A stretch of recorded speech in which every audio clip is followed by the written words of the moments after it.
The Saudis had promised to lift the blockade of the Yemen port of Hodeidah 4 days ago, but it was only on Sunday that the first desperately needed food supplies were unloaded. Now the ship has reached the port of Hodeidah and entered carrying flour and relief materials weighing 5,500 tons. This is not enough for the Yemeni people needs, but we hope this is a good sign to open the port of Hodeidah and lift the siege in all Yemeni provinces. UNICEF says a child dies every 10 minutes from preventable diseases. That would equate to more than 500 children dead in those last 4 days alone. 5,000 tons of flour was unloaded on Saturday, but it's just a trickle. Too little and far, far too late for the most vulnerable.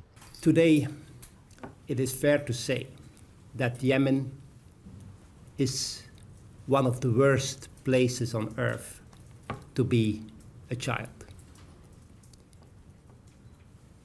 More than 11 million Yemeni children are today in acute need of humanitarian assistance. That's almost every single Yemeni boy and girl. UNICEF says the war in Yemen is sadly a war on children. Close to 5,000 children have been killed or seriously injured in the last 2.5 years. And it welcomes the opening of the airport at Sanaa.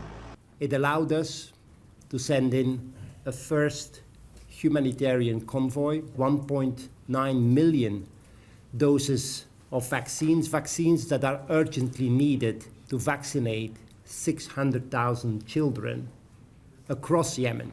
Since the Saudi-led coalition began fighting the Houthis in 2015, the country's basic infrastructure no longer exists. The blockade began on November 6th after Houthi rebels fired a ballistic missile into Saudi Arabia.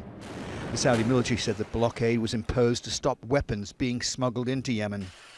But the UN is warning that commercial imports of food and fuel must also resume.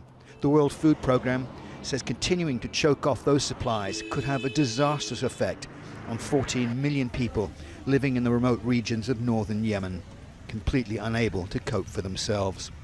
Peter Sharp, Al Jazeera.